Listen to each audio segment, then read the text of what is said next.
I'm serving in Indian Army as an army officer and on a captain rank. ये मतलब पहले से ही मेरे प्रोजेक्ट दिमाग में था। आर्मी में तो मैं बाद में आया हूँ। आर्मी में आने से पहले ही मैंने ये प्रोजेक्ट स्टार्ट कर दिया था जी। अभी तो ये है कि आर्मी के साथ साथ मैं इसको रन कर रहा हूँ। तो अभी हमारा जो कड़कनाथ का अंडा है वो यूजुअली 30 के रेट पे जाता है और जो देसी अंडा है वो हम 20 के रेट पे निकालते हैं पर एग।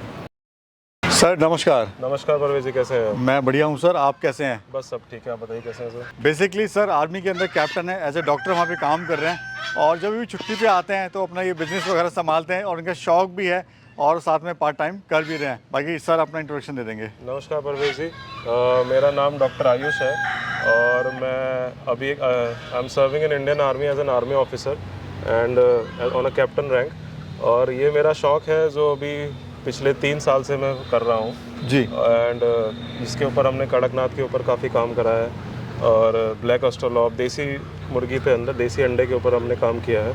और अभी पिछले 7-8 महीने से ही हमने गिर गाय के ऊपर भी गिर गौशाला खोली है जिसके ऊपर हम A2 घी, A2 मिल्क और इंटीग्रेटेड पूरा कर रहे हैं। इंटीग्रेटेड एक प्रोजेक्ट है पूरा। ये तो अभी शुरुआत चल रही है इसमें, बाकी और पीछे अभी इंटीग्रेशन होने वाला है। अच्छा सर, हम लोग भी जैसे फार्म के इंटरव्यूज लेते हैं फार्मर्स के, फौजी भाइयों के काफ़ी हमने इंटरव्यू लिए हैं। बिल्कुल बिल्कुल। फौजी भाई रिटायरमेंट के बाद शुरू करते हैं आपने पहले ही शुरू कर दिया। हाँ जी हाँ जी। अब आप ये बोल लीजिए पेशेंस इतना नहीं है मेरे में यूजुअली कि रिटायरमेंट तक मैं वेट करूँ। ये मतलब पहले से ही मेरे प्रोजेक्ट दिमाग में था। आर्मी में तो मैं बाद में आया हूँ। आर्मी में आने से पहले ही मैंने ये प्रोजेक्ट स्टार्ट कर दिया था जी। अभी तो ये है कि आर्मी के साथ साथ मैं इसको रन कर रहा हूँ और अच्छा चल रहा है, सक्सेसफुल ठीक है जी। अभी कहाँ पर पोस्टेड हैं सर आप? मैं अभी तेजपुर असम में पोस्टेड हूँ और अभी आप छुट्टी पे आए हुए हैं? अभी मैं छुट्टी पे आया हूँ। पिछले 10 दिन पहले मैं छुट्टी पे आया था। यूजुअली मैं साल में 2 बार ही आता हूँ। ठीक है। और मेरा फार्म जो है यूजुअली मेरे फादर हैंडल करते हैं सारा जी। और I am just the backbone, nothing else. Sir आपने काफ़ी फार्म विजिट करे हैं, काफ़ी आपकी प्लानिंग भी रही होगी, ये भी करना है वो भी करना है, सब कुछ करना। तो देसी मुर्गी पालन का ही चुनाव क्यों किया और क्या चीज़ आपको इसके अंदर अच्छी लगी? देसी मुर्गी पालन का मैंने इसलिए किया, बेसिकली मैंने देसी तो नहीं, पहले कड़कनाथ पे मैंने काम किया था, वो भी देसी में ही काउंट हो जाता है वैसे तो। मैंने इसलिए स्टार्ट किया था क्योंकि इसमें ज़्यादा एक तो लेबर कॉस्ट इतनी नहीं है। आप यूजुअली कोई और भी बिज़नेस या कोई और फार्मिंग स्टार्ट करते हैं, आप गोट फार्मिंग लगाएं या कुछ भी लगाएं, फिश फार्मिंग लगाएं, तो उसमें लेबर एक मेन इशू रहता है आजकल। एंड एक रहता है कि अगर आप किसी चीज़ में इन्वेस्ट कर रहे हैं, सपोज़ आप फिशरी में डाल रहे हैं, फिशरी में आप फार्मिंग डाल रहे हैं, तो आपको ROI रिटर्न ऑफ इन्वेस्टमेंट उसमें आने में काफ़ी टाइम लगता है जी। बट साल लग जाता है, 1.5 साल लग जाता है। इन्वेस्टमेंट ज़्यादा होती है, भी ज़्यादा है, पॉन्ड बनाइए, सारी चीज़ें करिए एंड फिर मेंटेनेंस भी उसका काफ़ी है। बट मुझे को पोल्ट्री में मुझे ये एक चीज़ लगी कि अगर आप अच्छी बर्ड डाल रहे हैं, अच्छी मेंटेनेंस कर रहे हैं, तो विद इन 6 मंथ्स आपको उसमें से इनकम आनी स्टार्ट हो जाती है और वो इनकम से आप उस फार्म को सस्टेन कर सकते हो एंड अपने एक्सपेंसेस भी निकाल सकते हो जी। और मुझे ओवरऑल अच्छा लगा। कम इन्वेस्टमेंट में जल्दी स्टार्टअप होने वाला बिजनेस है। जल्दी स्टार्ट। सर आपने जो फार्म बनाया काफ़ी अच्छा और लो कॉस्ट में बना दिया है। जी जी। चलेंगे अंदर, दिखाएंगे अभी किस तरह का आपका सेटअप है और क्या क्या अंदर चल रहा है। बिल्कुल बिल्कुल। तो सबसे पहले तो सर मुझे बताइए, जैसे हम देखते हैं फार्म काफ़ी मतलब टीन वगैरह डाला होता है, मजबूत होते हैं। बिल्कुल बिल्कुल। तो इसका क्या पीछे क्या लॉजिक है? पैसा बचाना लॉजिक है या फिर कुछ और लॉजिक है? पैसा बचाना तो एक लॉजिक नहीं है, बट हाँ बैक ऑफ द माइंड हमेशा सबके में रहता है कि कहीं ना कहीं से बच जाए। बट इसमें ऐसा नहीं है कि अगर हम टीन वाला डालते तो वो ज़्यादा मजबूत रहता है, ये ज़्यादा मजबूत नहीं है, वो इक्वली है। इसमें बस ये है कि इसमें बर्ड के लिए काफ़ी ईजी हो जाता है। इसमें टेम्परेचर रेगुलेशन काफ़ी ईजीली है। गर्मी में इसमें बर्ड को गर्मी नहीं लगता है बिकॉज ये अंदर से ठंडा रहता है। सर्दी में बर्ड को सर्दी नहीं लगता है क्योंकि अंदर से गर्म रहता है। इसी में अगर आप टीन शेड डालें परमानेंट, जो एस्बेस्टॉस की अब यूजुअली लोग डालते हैं या लोहे की डालते हैं, उसमें क्या है कि वो बड़ा हीटअप हो जाता है पूरा का पूरा शेड और उसमें मोर्टेलिटी फिर काफ़ी हो जाती है, कम ज़्यादा हो जाती है। जी जी। आइए परवेश आइए। हम देख रहे हैं सर आपके फार्म पे 3 ब्रीड हैं। जी सर। ब्लैक शलॉप है, RIR है, कड़कनाथ है जी। तो पहले तो ये बताइए 3 ब्रीड का रखने का क्या मतलब? 3 ब्रीड का रखने का मतलब परवेज जी ये था कि पहले तो कड़कनाथ पे ही मैंने काम किया, बट उसके बाद जैसे जैसे लोकल कस्टमर्स आते रहे तो उनका फीडबैक ले लेके मुझे पता चला कि देसी अंडे का भी काफ़ी डिमांड है। अभी लोग क्या करते हैं कि कड़कनाथ के अंडे को ही देसी अंडे में भी बेच देते हैं, बिकॉज अगर कोई 30 का नहीं खरीद रहा तो वो सोचते हैं ठीक है 15 में इसको निकाल दो, एक ही बात है। बट एथिकली वो चीज़ ठीक नहीं है, तो इसीलिए मैंने फिर लास्ट ईयर ही ब्लैक ऑस्ट्रेलॉप और कड़कनाथ RIR का भी एक बैच डाला और उससे अच्छा प्रोडक्शन लिया और अच्छे कॉस्ट पे अंडा निकाला और लोगों को सप्लाई किया। सर हम देख रहे हैं मुर्गियां बड़े शौक से बड़े आराम से बैठी हुई हैं हाँ सर जी, इस हाँ पे। जी, आप देख सकते हैं बिल्कुल जी जी। तो इससे क्या बेनिफिट हो रहा है सर? इससे बेनिफिट ये है कि एक तो मुर्गी स्ट्रेस फ्री रहती है बिल्कुल। आप देख लीजिए हमने पर्चेज लगा रखी है बिल्कुल, और इसके ऊपर आराम से बर्ड बैठा हुआ है, किसी कोई टेंशन नहीं। आप अंदर शेड में घूम रहे हैं फिर भी बर्ड नहीं डर रहा है, क्योंकि बर्ड मेंटली स्ट्रेस फ्री है, उसको कोई स्ट्रेस नहीं है कि कोई आ गया नहीं, बर्ड खुला घूम रहा है। आप देखिए कि हमारे पास बर्ड कम है, स्पेस ज़्यादा है, और इसका सिर्फ रीज़न यही है कि बर्ड हेल्दी रहे, खुश रहे, और हेल्दी बर्ड रहेगा, खुश रहेगा तो अच्छा अंडा प्रोडक्शन आएगा। अभी सर अंडा आना स्टार्ट हो गया है? अंडा सर आ रहा है। अंडा अभी जो मैंने लास्ट बैच डाला था, अभी वो पिछले 2 महीने पहले ही आने लगा था अंडे पे। वो उसमें अपना RIR है, ब्लैक ऑस्ट्रेलोप है, और अच्छी अंडे की प्रोडक्शन है। अच्छा सर, कहा जाता, आपके पास तीनों ब्रीड हैं, कहा जाता है कि जो ब्लैक एस्ट्रोलॉप है वो दुनिया में सबसे ज़्यादा अंडा देता है। जी जी। क्या ये बात सच है? देखो बायस्ड ओपिनियन है परवेज जी, सबसे ज़्यादा अंडा देता है या नहीं देता है ये तो मुझे नहीं पता। देती है। हाँ, देती है या नहीं देती है तो मुझे नहीं पता, बट ये है कि अच्छी प्रोडक्शन है ब्लैक ऑस्ट्रेलोप की एज़ कम्पेयर टू कड़कनाथ या RIR लें या FFG लें, उससे यूजुअली थोड़ा ज़्यादा अंडा देता है, और अंडे की क्वालिटी भी अच्छी रहती है। जो शेल होता है अंडे का वो काफ़ी अच्छी क्वालिटी का शेल है इन ब्लैक ऑस्ट्रेलोप में और RIR। तो साल में कितने अंडे मिल जाते हैं सर इससे? साल में तो परवेज जी आप ये लगा लीजिए, अगर आप ब्लैक ऑस्ट्रेलोप की बात करें तो 250 से 260 के आसपास ये मुर्गी अंडा दे देती है। कुछ ज़्यादा ही अच्छा आप उसको लगा लेंगे तो 280, उससे ऊपर तो मैंने भी कभी प्रोडक्शन नहीं देखा। वही एज़ कम्पेयर टू कड़कनाथ आप देखेंगे तो कड़कनाथ थोड़ा ये है कि एक तो वो मुर्गी ऑल्टरनेट डे पे अंडा देती है, या फिर वो कंटिन्यूसली 15 दिन अंडा देगी, 15 दिन नहीं देगी जी, और उसका वही 100-150 के आसपास का एक एवरेज रहता है अंडे का। अच्छा फीड में सर खाने में इनको आप क्या दे रहे हैं? फीड में सर आप देख सकते हैं कि यूजुअली हमारा लेयर फीड चलता है। जब बर्ड अंडे पे होता है तो जब अंडा देना स्टार्ट करता है उससे पहले हम लेयर 1 चलाते हैं 4 महीने के बाद, ताकि बर्ड अंडे पे आ जाए, और जैसे ही बर्ड अंडा देना स्टार्ट करता है फिर हम लेयर फेज़ 2 पे आ जाते हैं ताकि उससे प्रोडक्शन और बढ़े। और उसी के साथ साथ हम नेचुरल इनको काफ़ी फीड डालते हैं, जैसे कि ग्रीन फॉडर हो गया, वेस्ट हो गया कुछ भी, ताकि बर्ड एक्टिव रहे, भागे कूदे और इम्यूनिटी अच्छी रहे। कुछ लोग सर कहते हैं कि फ्री रेंज करने से या फिर घास फूस देने से या सब्जियां होती हैं बची हुई वो देने से भी बर्ड जो है अंडा देना शुरू कर देती है, तो क्या या फिर फीड देना ज़रूरी है? देखिए सर, अगर आप एज अ बैकयार्ड फार्मिंग कर रहे हैं और आपका कुछ ऐसा फोकस नहीं है अंडे पे कि आपको प्रोडक्शन चाहिए इतनी, आपकी कहीं सप्लाई जा रही है, तो आप उसको यूजुअली ग्रीन फॉडर पे पाल सकते हैं। मुर्गी अंडा देगी ऐसा तो नहीं है, मुर्गी को आप डालोगे अंडा तो वो देगी, लेकिन अगर आपको एक अच्छी प्रोडक्शन चाहिए तो आपको फीड डालना पड़ेगा। मैं ये नहीं बोल रहा हूँ कि पूरा फीड पे डिपेंडेंट रहे, बट कुछ अमाउंट ऑफ फीड चाहिए होता है उस प्रोडक्शन को लेने के लिए, अंडे के लिए। एक है अभी जो अंडा आ रहा है सर, कितने का आप दे रहे हैं मार्केट में इसको?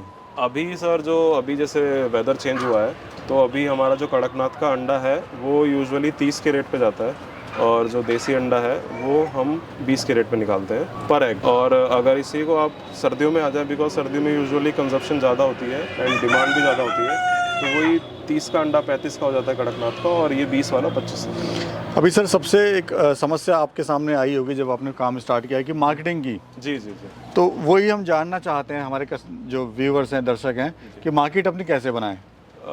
देखिए सर, मार्केट बनाने के लिए सबसे पहले तो आपको अवेयरनेस बहुत ज़रूरी है। अभी कोई आपसे 30 रुपये का अंडा क्यों लेगा? या तो आप उसको क्वालिटीज़ बताएं कि इसमें ये क्वालिटीज़ हैं, तो ही एक आप मार्केट बना सकते हो। बाकी वर्ड ऑफ माउथ है, लोकल आप लोगों को बताएं कि हमारे पास ऐसे ऐसे फार्म है और हम ऐसे ऐसे अंडा दे रहे हैं। बाकी अगर आप बाई बैक कस्टमर जो आपके होते हैं, आपकी क्वालिटी अंडे की इतनी अच्छी होनी चाहिए कि अगर कस्टमर आपका रिटर्न आ रहा है तो ऑटोमेटिकली आपकी मार्केट बन जाती है। स्टार्टिंग में हमें भी काफ़ी डिफ़िकल्टी आई मार्केटिंग में, बिकॉज कड़कनाथ एक ऐसा नॉर्मल ब्रीड तो है नहीं कि कोई भी अंडा ले लेगा 30 रुपये का। तो हमने काफ़ी लाइक पैम्पलेट्स भी दिए, अखबार में दिए पैम्पलेट्स, उसके थ्रू वर्ड ऑफ माउथ लोगों को बताया, मेरे फ्रेंड्स हैं उनको बताया, जो रिलेटिव्स हैं उनको बताया। तो ऐसे ऐसे धीरे धीरे आई थिंक वो 1-2 साल में एक मार्केट आपकी बन ही जाती है। सबसे ज़्यादा दिक्कत इसमें आती है जो पीक गर्मी का टाइम आता है। अभी जैसे मई जून का सीज़न स्टार्ट होगा तो यूजुअली हमारे इधर नॉर्थ साइड में लोगों को ये लगता है कि अंडा गर्म होता है, तो वो गर्मी में नहीं खाते हैं। तो उस टाइम थोड़ा सा आपका डिफ़िकल्टी रहता है, बट उस टाइम हम क्या करते हैं, अपना जो हमारा बैच होता है पूरा अंडे का वो हैचरी में लगवा देते हैं, और फिर उससे ही हम अपने चिक्स रेडी कराते हैं और फिर उन चिक्स को सेल आउट करते हैं। जी, अभी इस प्रॉफिट क्या ले रहे हैं सर आप? प्रॉफिट तो सर ऐसा मैंने कभी काउंट किया नहीं, बिकॉज ये मेरा कोई ऐसा प्राइमरी बिजनेस तो नहीं है। एज यू नो कि I am already serving in army, so ये मेरा एक शौक़ है, मेरा पैशन है। बट ये है कि अगर आप पूछें तो इतना है प्रॉफिट के वे में मैं ये बोल पाऊँगा कि ये अपना खर्चा खुद उठा लेती हैं। मुझे कुछ अपनी फार्म का खर्चा बेसिकली फार्म का खर्चा खुद निकल जाता है, लेबर कॉस्ट निकल जाती है। So I am not burning money from my pocket, और जो बाकी थोड़ा बहुत बच जाता है तो आप वही है। जी जी। आइए सर, आपका गिर गाय का जो फार्म है वो भी देखेंगे। हाँ जी, बिल्कुल बिल्कुल, आइए। तो ये शेड सर आपका गिर गाय का हो गया। हाँ जी। और वो सामने वाला शेड आपका कड़कनाथ का हो गया। कड़कनाथ वाला शेड हो गया। और ये हमने पूरा ओपन एरिया बना रखा है, आप देख सकते हैं। जैसे हमारी छोटी एक बच्ची है, ये भी फ्री घूमती है, आप देखिए। ठीक है। तो ये पूरा हमने ओपन एरिया बना रखा गायों के लिए। अभी आप देख रहे हैं कि जैसे गायें अभी तो बंधी हुई हैं क्योंकि मिल्किंग का टाइम है, उसके बाद ये सब यहाँ पे ओपन घूमती हैं। सो एक तरीके से गौशाला हमने एक तरह की गिर की बना रखी है। जी जी। हाँ जी। इसका भी दूध वगैरह सेल कर रहे हैं सर? इसका हम दूध तो कम सेल करते हैं, यूजुअली हमारा फोकस घी के ऊपर ज़्यादा है। तो हम जितना भी घी होता है, अभी जैसे 2-3 गायें हमारी मिल्किंग में है, तो उससे हम एक्यूमुलेट करके घी बनाते हैं and then we sell it packaging में। जैसे 1 किलो की पैकेजिंग है, आधे किलो की पैकेजिंग। जी जी जी। अच्छा सर, हम देख रहे हैं आपके पास बत्तखें भी हैं। हाँ जी, हाँ जी। वो तो मतलब मुर्गी हो गई, गाय हो गई, बत्तखें हो गई। बिल्कुल बिल्कुल बिल्कुल सर, बत्तखें हैं। जो आप देख रहे हैं वो गूज़ है, और गूज़ में यूजुअली क्या है कि वो एक सिक्योरिटी का भी काम करती है। अगर आप उसको ओपन छोड़ेंगे तो फार्म में किसी की एंट्रेंस भी नहीं होने देती, और घूमती हुई भी अच्छी लगती है। गार्ड का काम करती है। गार्ड का काम करती है। आई सर, आपका एक खास नस्ल का जो है वो घोड़ा है सर, वो भी हम देखना चाहेंगे। बिल्कुल बिल्कुल। ये कुछ स्पेशल ब्रीड है सर अपनी है? हाँ, आप देखिए, ये एक नुकरा ब्रीड का एक हॉर्स है। बड़ी फेमस ब्रीड होती है, पंजाब की ये ब्रीड है नुकरा। एंड ये बिल्कुल स्पॉटलेस है, वाइट है। अभी तो 8 महीने का बच्चा है और धीरे धीरे ग्रो कर रहा है, और काफ़ी अच्छी लाइन से है। जो लोग घोड़े के शौकीन हैं, जिनको पता है घोड़ों के बारे में, उनको पता है कि नूरा बाकरपुर एक बड़ा फेमस घोड़ा था, उसका ये ग्रैंडसन है। मतलब बच्चा है, कह सकते हैं सर, शौक आपने सारे पूरे करे हैं सर। जॉब भी कर रहे हैं आप, लेकिन आपने शौक को भी जो है साथ साथ आप चला रहे हैं इसको। देखिए सर, मेरा परवेज़ी मानना ये है कि अगर किसी इंसान के पास शौक नहीं है तो फिर वो जीना बेकार है।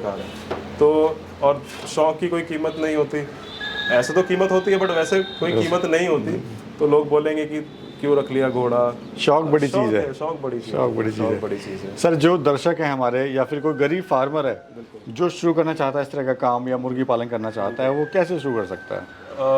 देखिए परवेज़ जी, अगर आपको देसी बर्ड पे काम करना है तो मैं तो यही सलाह दूंगा कि जब आप शेड बना रहे हैं, कोई भी अगर काम स्टार्ट करना चाह रहा है, तो कुछ ना कुछ तो उसके पास इन्वेस्टमेंट थोड़ा बहुत होगा जब भी वो इस बारे में सोच रहा है। तो मैं ये बोलूँगा कि शेड पे इतना भी खर्चा ना करें, लेकिन बेयर मिनिमम इतना करें कि वो सस्टेनेबल हो। और उसके ऊपर अब बर्ड डाल रहे हैं, तो मैं बोलूँगा कि अगर आपको सीखना है तो एटलीस्ट 400-500 बर्ड से तो स्टार्ट करें, सीखें, उसके ऊपर एक्सपेरिमेंट करें। क्योंकि अगर उसमें कुछ थोड़ा बहुत नुकसान हो भी गया तो आप झेल लेंगे और आपका शौक ख़त्म नहीं होगा। क्योंकि आप बड़े स्केल पे स्टार्ट करेंगे, फिर वो रिकवर करना बड़ा मुश्किल हो जाता है उसको। राइट। तो मैं बोलूँगा 400-500 बर्ड से स्टार्ट करें। किसी के पास अगर शेड नहीं है, जगह नहीं है, क्योंकि आजकल क्या है, जगह की बड़ी शॉर्टेज है। अभी आप ये लैंड देख रहे हैं तो चलो ठीक है, हमारी लैंड है, लोग लीज पे ले रहे हैं, लीज पे ले लेके सब प्रोजेक्ट्स बना रहे हैं। तो मैं ये बोलूँगा कि काम करें, अच्छा करें, छोटे स्तर पर करें, और धीरे धीरे डीमोटिवेट ना हो। क्योंकि आज के टाइम में डीमोटिवेट करने वाले लोग बहुत हैं। अगर आप कुछ भी स्टार्ट करेंगे तो उनको कमी निकालनी है। तो आप लगे रहें थोड़ा थोड़ा। मुझे भी अभी देखो 3 साल हो गया है, मैंने भी जब स्टार्ट किया तो लोगों ने बोला कि यार तू डॉक्टर है, तू किस काम में लग रहा है, और ये सब चीज़ें। बट अभी लोग आते हैं तो वही लोग हैं जो बोलते हैं हमें कड़कनाथ का अंडा दे दो, हमें कहीं मिल नहीं रहा है, हमें गिर गाय का दूध दे दो, हमें कहीं मिल नहीं रहा है। तो वही चीज़ें हैं, धीरे धीरे लोग अवेयर हो जाते हैं, बताते लगते हैं। तो उस चीज़ बहुत बहुत शुक्रिया सर। बिल्कुल sir, thank you so much again. Thank you so much. आपने टाइम निकाला, आप आए, और हमारे लिए बड़ी सौभाग्य की बात है आप यहाँ पर आए, आपने सब चीज़ें देखी। अपना सर कॉन्टैक्ट नंबर भी प्लीज़। हाँ जी, मेरा कॉन्टैक्ट नंबर है 9837149208। कोई भी आपको क्वेरी हो किसी चीज़ से रिलेटेड, आपको ये नहीं है कि आपको अंडे चाहिए तो ये आपको कॉल करना है, आपको कुछ गाइडेंस भी चाहिए तो भी आप कभी भी feel free to call any time, and I will be very happy to help you.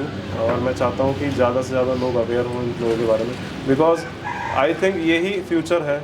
अभी लोग मेट्रो सिटीज़ से भाग के वापस इस जगह आ रहे हैं, एंड धीरे धीरे यूथ एक अच्छी लाइन पे जा रहा है। जी। Thank you sir, thank you. Thank you so much sir, thank you so much.